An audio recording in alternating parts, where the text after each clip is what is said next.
Hey guys, I'm Finch here, and let's talk about the Battlefield 5 trailer, shall we?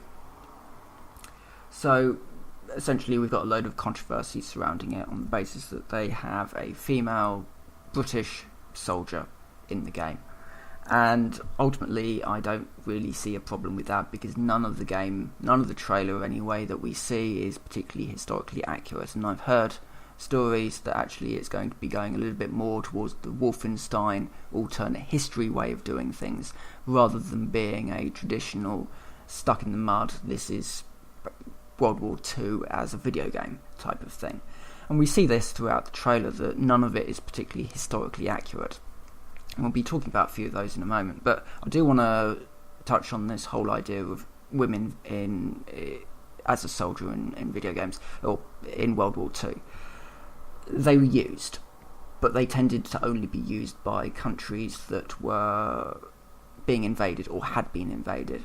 Russia fielded an awful lot of female soldiers as frontline soldiers, and this was because they'd been pushed back and back and back, and they needed everyone they possibly could in order to fight back against the German invasion.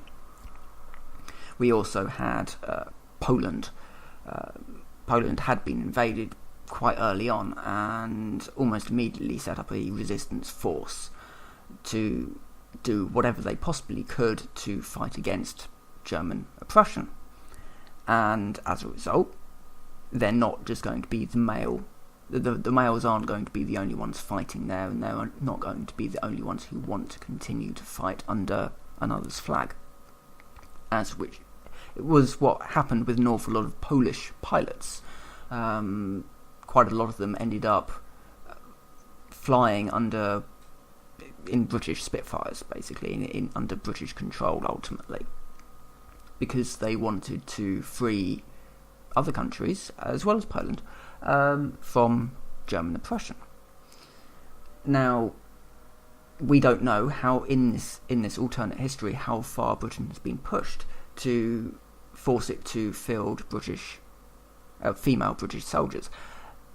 This is, we don't know these things, and so it's a bit premature to slam a game for being historically inaccurate when quite a lot of that trailer is not historically accurate, to be perfectly frank with it. Now we see Churchills, we see Bren guns, then we start to see some other things there which are a little bit strange to have in a World War II setting. Now, from my understanding, it's not meant to be our World War II, it's meant to be it's an alternate history World War II, so we can forgive them for quite a lot of things, and ultimately it boils down to what the game is like. Now, neither side is doing anyone particularly any favours. You have the one side saying, women should not be British women should not be depicted in World War II. This is sort of whitewashing by SJW standards, whatever. That doesn't help the conversation whatsoever, and neither does the other side when they're saying, oh, well, women did serve in World War II. Here's examples from Russia and Poland, because that's not particularly good examples. There were women who served in the British forces, but mainly when they took combat, and I'm going to go into sort of quoting marks here because they weren't combat roles, they were spying. It was espionage, it was saboteur work.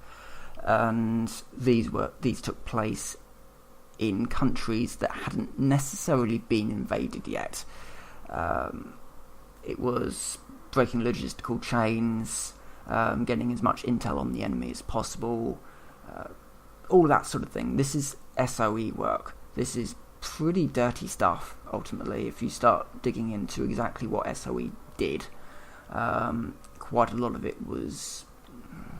quite a lot of what Britain did was pretty dirty fighting. It was not gentlemanly, to say the least. But it was a war, and it necessitated certain things to be done. So, so let's just move on to the video. We'll cover a couple of the few inaccuracies that I saw. Firstly, the Churchills, I do not know if they are Mark 7s. Chances are they would have been fielding Mark 7s at that point, we don't know. But one thing that did interest me was that one of them looked to me like it might have been a 3-inch gun carrier, which they were never used in World War II.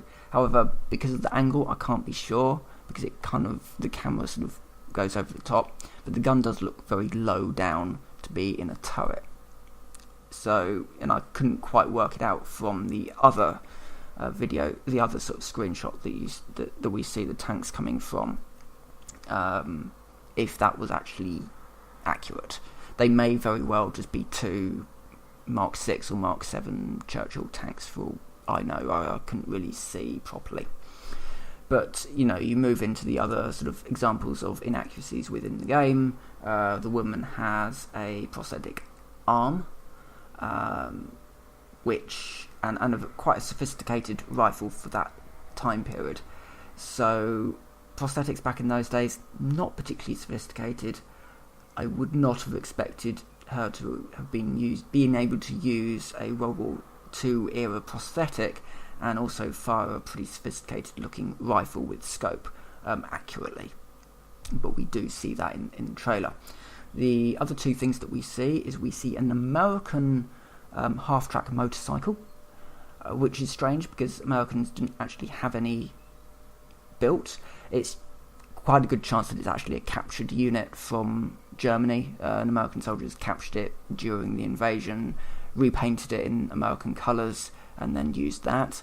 But it's a little bit out of place to suddenly see this thing. And ultimately, if they were trying to keep to historical accuracies, I would have expected a burn gun carrier there, or universal carrier, as they later became called, which is basically a sort of a car on tracks, essentially.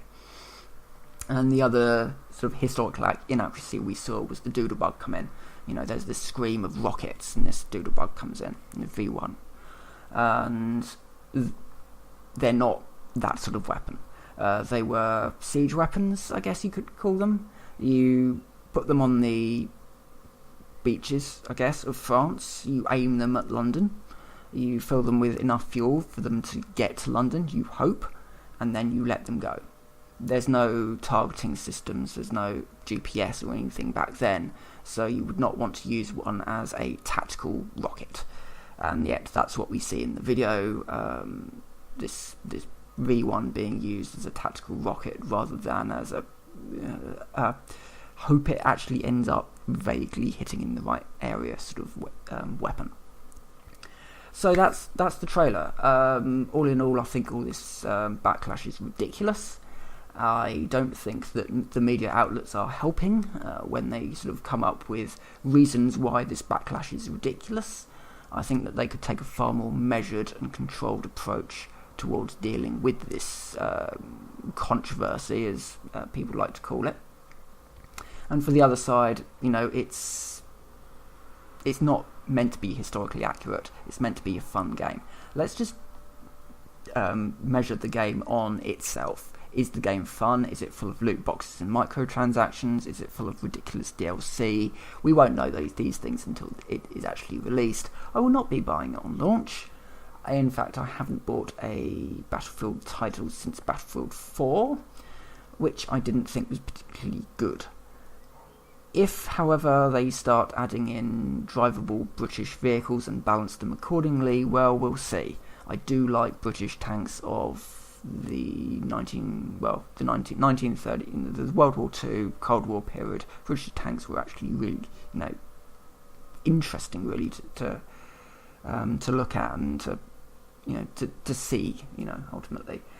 So anyway, I'm going to leave this video here. I'm going to put some images up as we go through the thing, so it will all be nice and edited in. And with that, I will say thank you very much for watching, and I will see you next time.